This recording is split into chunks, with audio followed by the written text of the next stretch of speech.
What's up, everybody? Butcher's here. Hello, how my Cole. So we are back with another game-related reaction video for you guys.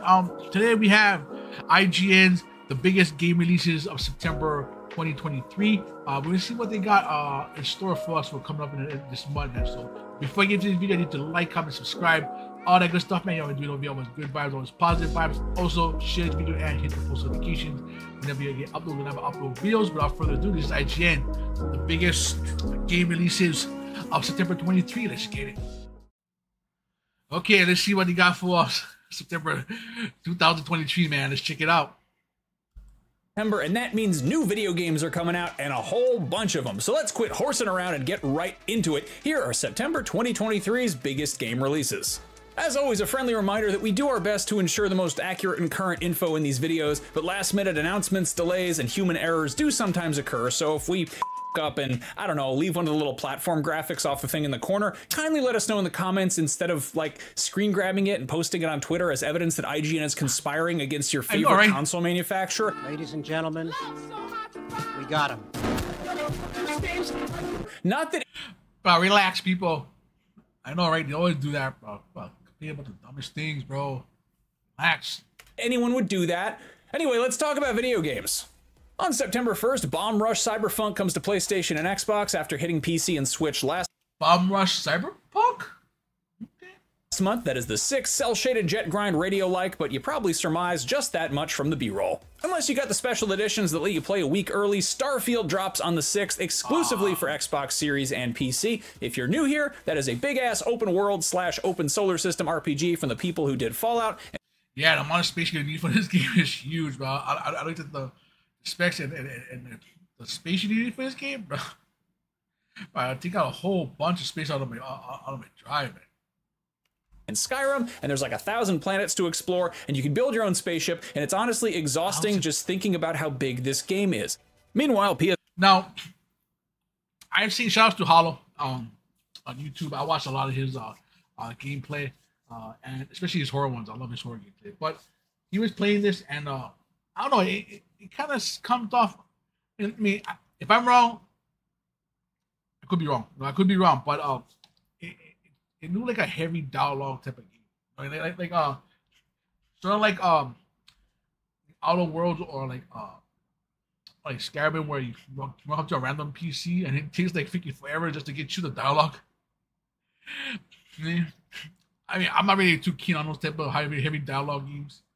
One thing was always one big gripe about Outer Worlds. There's so much talking now, but I don't know. It looks pretty interesting, man. The gameplay, the shooting stuff, that looked pretty dope. There was one scene where like you're supposed to like hit this shiny thing and it takes you to a whole different realm, I guess. I don't know how you explain it, but the concept looked pretty cool. So I don't know. I'm gonna mention that. I'm not sure if I'm gonna download that game. One, because it's gonna take a lot of space on my computer, and two, I would say it's a long extended 1,000 planets. Wow, bro. And also, it's a heavy dialogue game, so let's get back to it. PS5 players need not feel left out when it comes to overwhelmingly large role-playing games because Baldur's Gate 3 drops that very same day. That's already on PC, and it will be... Another heavy dialogue. I've seen, this one, I'm like... One after another, but I keep hitting on again. I'm in like Skyrim, but I'm hitting answers just to get you the dialogue. This is like one of them type of games. But I see a lot of people streaming this game. It looked pretty cool. I mean, I know there's a fan base for this game, because I know, shout out to my boy Red Viking.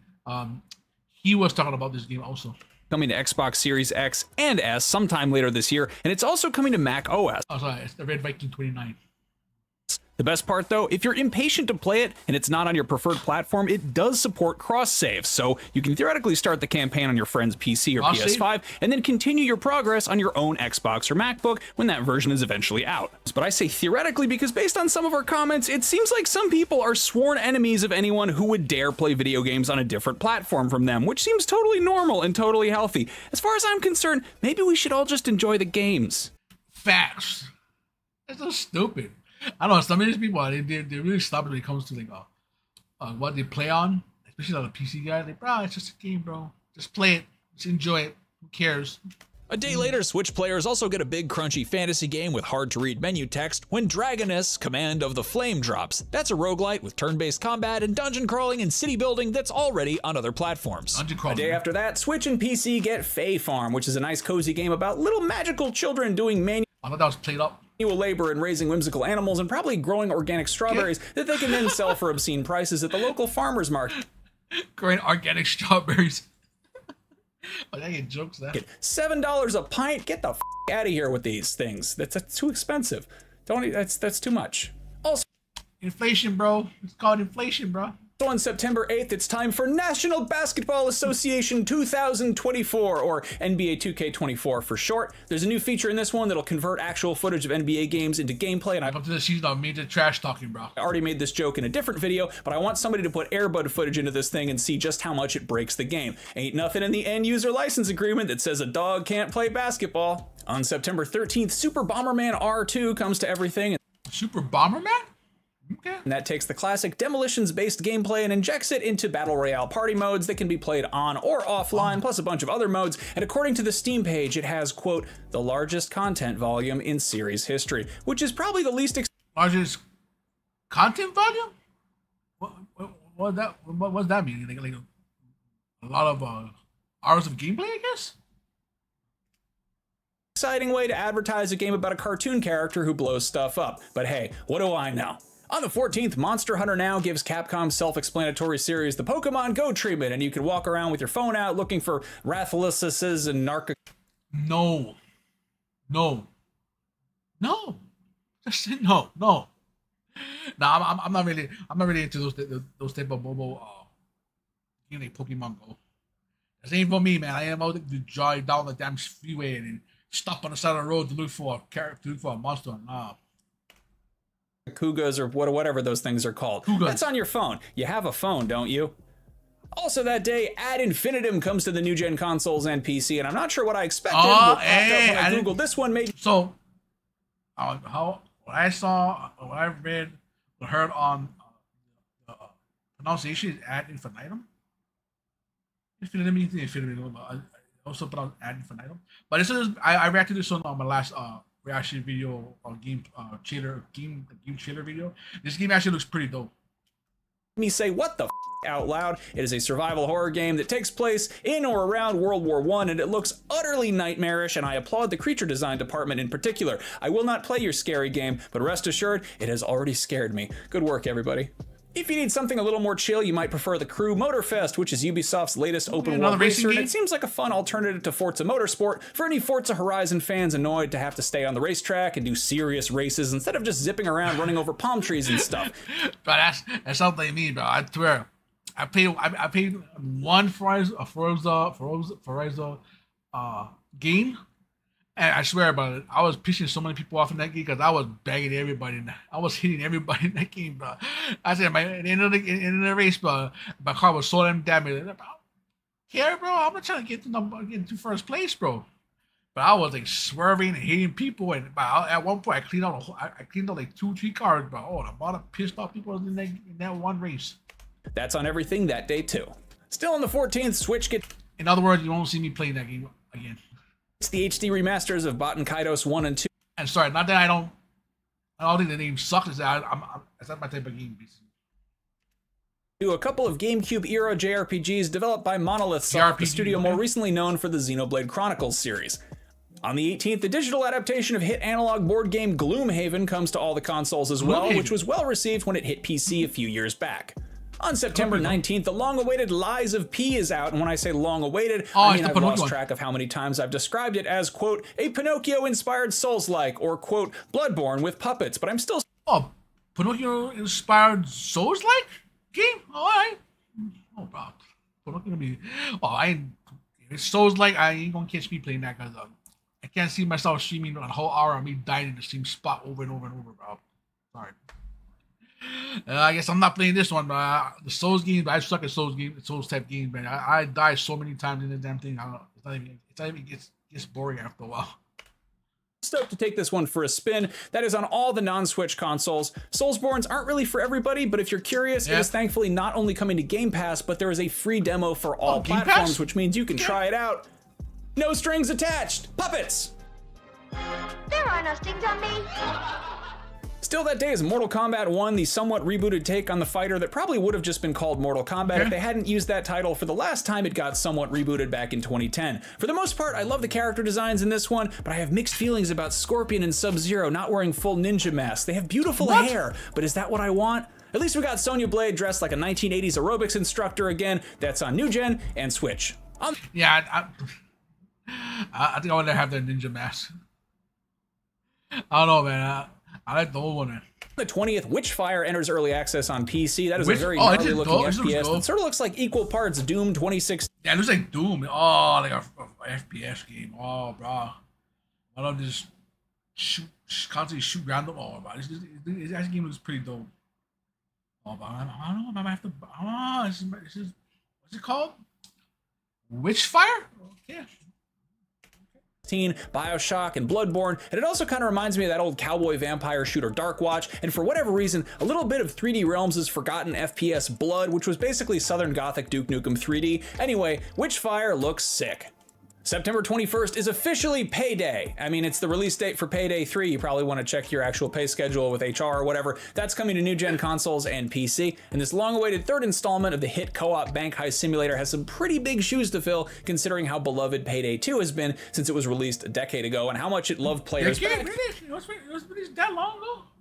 I guess with add-ons and DLC and updates post-launch. So let's hope this one sticks the landing and then continues the fun after the fact. September 21st is also Doomsday, as in it's the release date for Days of Doom on everything. That is a post-apocalyptic tactical roguelite with a cool cartoony art style. Still that day, and also on everything is Rin, the Last Child, which is a magical Metroidvania that'll either really appeal to or really piss off fans of Ori and the Blind Forest. Also on that day is Hellsweeper VR, a first-person virtual reality hack and slash where you fight a bunch of demons. Oh, a VR hack and slash. Oh, wow. Okay. Well, that's interesting. And stuff in hell. Part of me was hoping that you'd actually be sweeping up like with brooms and stuff. Maybe it's some Sisyphean chore you have to do in the afterlife, or it's just your day job and you just happen to work in a sort of weird place. But nope, you fight demons, which is cool, but I don't know, people really like Power Wash Simulator. Maybe they'd be into a VR game. Power Wash Simulator. Where you have to Swiffer Satan's dirty little entryway. Before you think too hard about what I just said, be aware this is coming to PC VR, PlayStation VR 2, and Meta Quest 2. On September 22nd, you can grab Pikmin 1 and 2 on Switch. Hey, $50 for a shout out to Salva, man. Salva Line on Twitch. She's the one that turned me on to this game. I remember I used to watch a lot of her. I watch her play this a lot on her stream. She was the one that basically got me into watching this one. This is a pretty cool. This is a pretty dope game. Bundle or $30 a piece, and no, they're not complete overhauls or anything fancy like that, which probably has a few crackpot Nintendo fans sending angry emails to Reggie Fils-Aimé, even though he does not work there anymore. Leave that guy alone, he's just trying to write books and stuff. After quite some time in early access, My Time at Sandrock is finally getting its official 1.0 launch on September 26th, and also coming to consoles, specifically Switch, PS5, and the Xboxes. It looks like a PS4 version is in the works, but it's not ready quite yet. Also on the 26th, Paleo Pines. It sounds like an absolutely disgusting low-carb snack, but it's actually an adorable life sim in a similar vein. A low-carb snack, bro. You're killing me over here. To Sandrock, but the difference is this one's got dinosaurs, which is pretty fun. That's coming to everything. Man, 2 cute life sim games dropping the same day. That could have been planned better. Well, at least there's no Harvest Moon game coming out that day as well. Haha, yes there is. Still on the 26th, Harvest Moon Winds of Anthos is the latest entry in the long-running series, and when you're done hoeing the fields, you can hoe around elsewhere with 5 different bachelors in the fields and 5 different bachelorettes, and for the first time ever, same-sex marriage. If that kind of inclusion offends you, please, by all means, go off. It makes you sound like a total badass when you get mad about the pretend farming game in the internet comments. That's on it. Right, if you're mad about that, bro, don't play the game.